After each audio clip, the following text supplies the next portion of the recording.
روزہ فرض کیوں کیا گیا؟ سویر سے لے کر شام تک سب کچھ ہونے کے باوصف بھوک اور پیاس میں وقت گزارنا اور میسر ہونے کے باوجود ایک گھونٹ بھی حلق سے نیچے نہ اترنے دینا، آخر اس میں کیا حکمت تھی؟ تو یہ بات اچھی طرح سے ہمیں سمجھ لینی چاہیے کہ یہ صرف کھانے پینے کو ترک کر دینا ہی نہیں ہے، بلکہ ان مقاصد جلیلہ کے حصول کے لیے روزہ رکھا جاتا ہے جو مومن کی زندگی کا مقصود ہے۔ اور اگر کوئی شخص کھانا پینا تو ترک کر دیتا ہے لیکن ان امور سے نہیں رکتا جن امور سے روکنا ان روزوں کا مقصود تھا، تو اس کا روزہ روزہ نہیں کہلاتا۔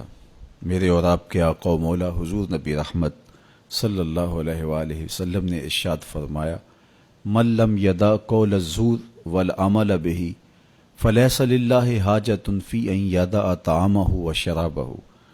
جس نے جھوٹ اور اس پر عمل کرنا نہ چھوڑا، جھوٹے کام ترک نہیں کیے، اس کا بھوکا اور پیاسا رہنا اللہ کو منظور نہیں۔ اللہ کو کوئی ضرورت نہیں کہ وہ بھوک اور پیاس کاٹے۔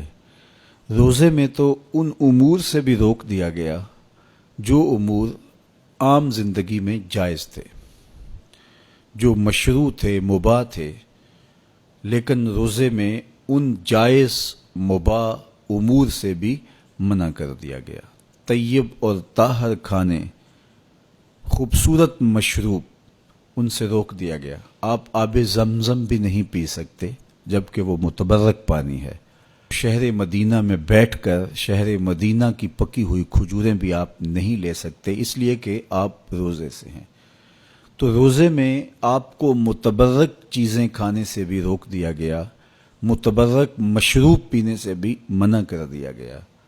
تو مجھے بتائیے، جو رب آپ کو متبرک، مشروع اور پاکیزہ کھانوں سے بھی ایک مخصوص وقت کے لیے روک رہا ہے، تو جن امور سے عام زندگی میں شریعت اسلامیہ نے ہمیں منع کیا، ہمارے رب نے ہمیں منع کیا، تو اگر روزے کے دوران ہم وہ امور بجا لائیں تو پھر روزے کی مقصدیت حاصل نہیں ہوگی۔ تو اسی لیے فرمایا، جس نے جھوٹ اور جھوٹے کام نہیں چھوڑے، اس کے بھوکا اور پیاسا رہنے کی اللہ کو کوئی ضرورت نہیں ہے۔ تو وہ یہ چاہتا ہے کہ میرے بندے ان امور سے بھی جب رک جائیں گے جن امور سے عام زندگی میں نہیں روکا گیا، تو وہ لازمی طور پہ ان امور سے رکنے کی کوشش کریں گے جن امور سے اسے منع کیا گیا ہے۔ تو جب یہ چیز انسان کا فہم، انسان کی عقل اور انسان کی خرد طے کرتی ہے، تو پھر لامحالہ طور پہ رکنے کی عادت اس کے اندر تقوی کی نشأت کا ذریعہ بنتی ہے۔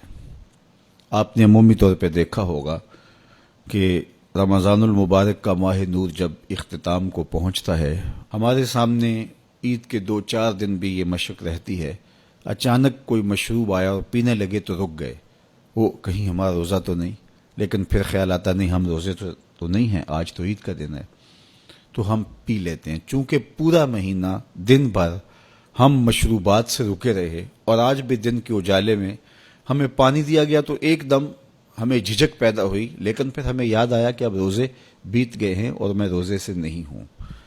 تو جو چیز جائز اور مشروع تھی، ایک وقت کے لیے اس چیز سے بھی ہم رکے تو ہماری طبیعت کے اندر یہ ملکہ پیدا ہو گیا کہ ہم اس سے رکنے کا مزاج پیدا کر لیتے ہیں۔